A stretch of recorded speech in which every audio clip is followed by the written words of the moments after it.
It is almost here. As someone who enjoys nature and maybe even taking a few photos here and there, you may try to get out and see as many sunrises and sunsets as you can. They do only happen 365 times a year, even less so because of rain and cloudy weather. But what's coming up is even more rare, and as hikers, families, and yes, landscape and nature photographers clambering to head out in droves to enjoy it while it lasts. But while the fall season is a favorite of many, only a few are able to take photos which actually manage to do it justice. And I definitely wasn't one of them, at first.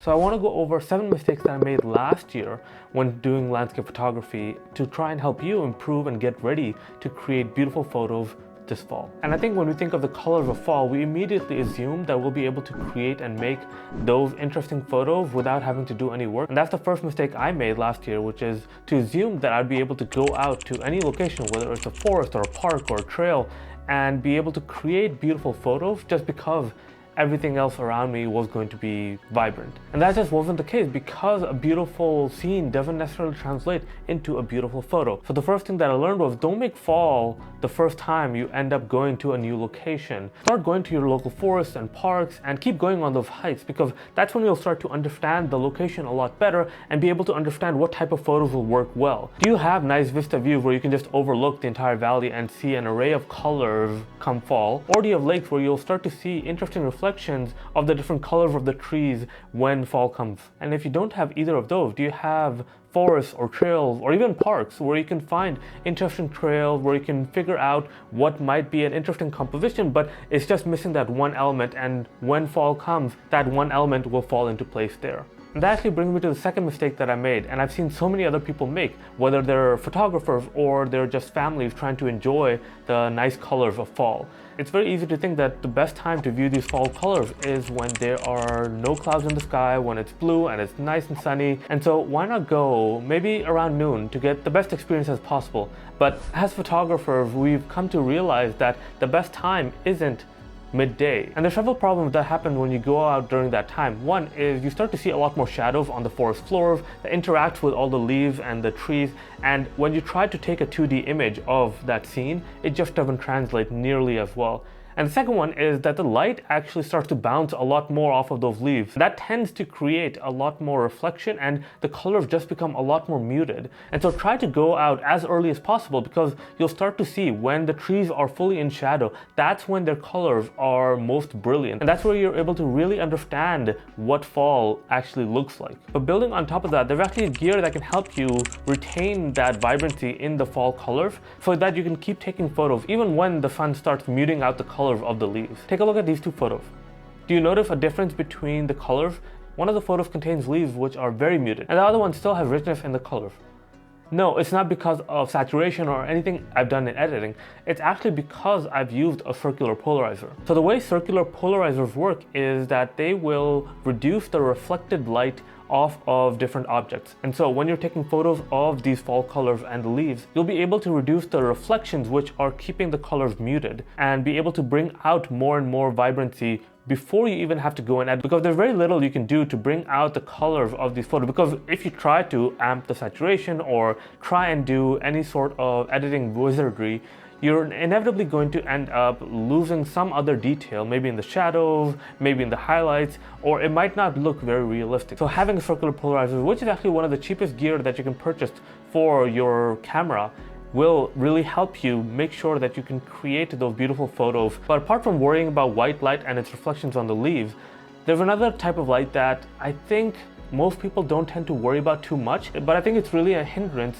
in fall photography. A lot of times nature and landscape photographers prefer to shoot in golden hour light, but I think for fall photography it just doesn't help, because that golden light cast on the myriad of colors of the leaves in the forest will turn everything into yellow and orange, and that's not what we want. We want the different colors of the leaves to shine through by themselves, and having golden light fall on top of them just won't help. In this photo, you can see where the golden light is hitting, and although it creates an interesting effect in this photo, you can see that at the places where there is golden light and at the places where there isn't any light, there is a vast difference in the type and vibrancy of the colors that you can see. This photo was taken before the sun came up, more or less during blue light hour, and you can see how much vibrancy there is in the forest. But that's not to say that you shouldn't shoot in golden hour during fall photography. Take a look at this photo. The colors of the trees are pretty apparent, but I still use the golden light of the sun in the back to create those interesting layers. Now, if I was to shoot that during midday, those layers might not have the color that I want. And if you notice carefully, there is an element present in all of these photos that I showed you, which really helps bring out the vibrancy of the colors more. And I made this mistake early on as well, which was to try and focus completely on the yellows and the orange and the red, and completely ignore the other side of the color wheel spectrum. Take a look at this photo. It has really vibrant and rich yellow leaves, but there is a problem with this photo that I couldn't fix even in editing, and that's because the reflections of the leaves really created a very yellow tinge to everything. The bark doesn't stand out well against the yellow. All it has are warm colors, and to be able to really bring out the fall colors, we need to also support them with complementary colors of more cooler tones. Compare that photo with this photo, where there are still a lot of yellow leaves, but the tree trunks are much more cooler toned. I would say that this is a much better photo because the yellows and the warm colors interact with the coolness of the bluish white bark and creates for a more holistic photo rather than just having a blanket of yellow throughout the image. Similarly with this photo, the forest floor and the trees on the side are really vibrant. They're yellow, they're orange, they're a little bit green as well. And having that blue-black road in between that really complements the colors around it. If it was just a forest floor of similarly colored brown and orange leaves, it wouldn't work nearly as well as this photo because there would just be too much of the same monotone colors. All right, moving on to mistake number 6.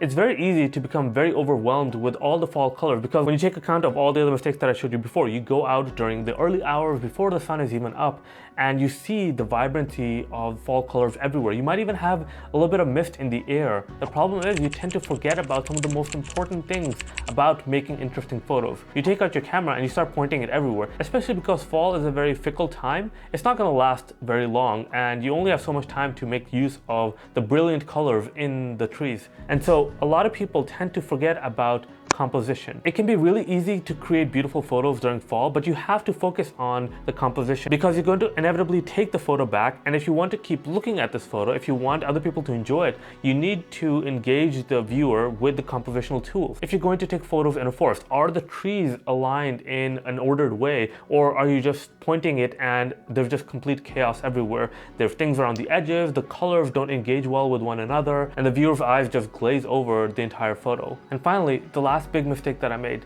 When I've gone and remedied all the other mistakes and created beautiful photos and I've brought them back with me, the mistake that I made was thinking that I wouldn't have to do anything with those photos before I was able to share them with others. Even though you've created beautiful photos during a time when there is all these colors and vibrancy, you still have to take your raw photo and post-process it. Sure, there were vibrant colors in that scene, but you're not going to be able to showcase those in your photo unless you make it go through the editing process. And there was one tool that completely changed the game for me for how I edit my fall photos. And if you're interested in learning about that, check it out over here in this video that I made where I go over the different fall photos that I took and how this one tool completely changed how vibrant the photos become.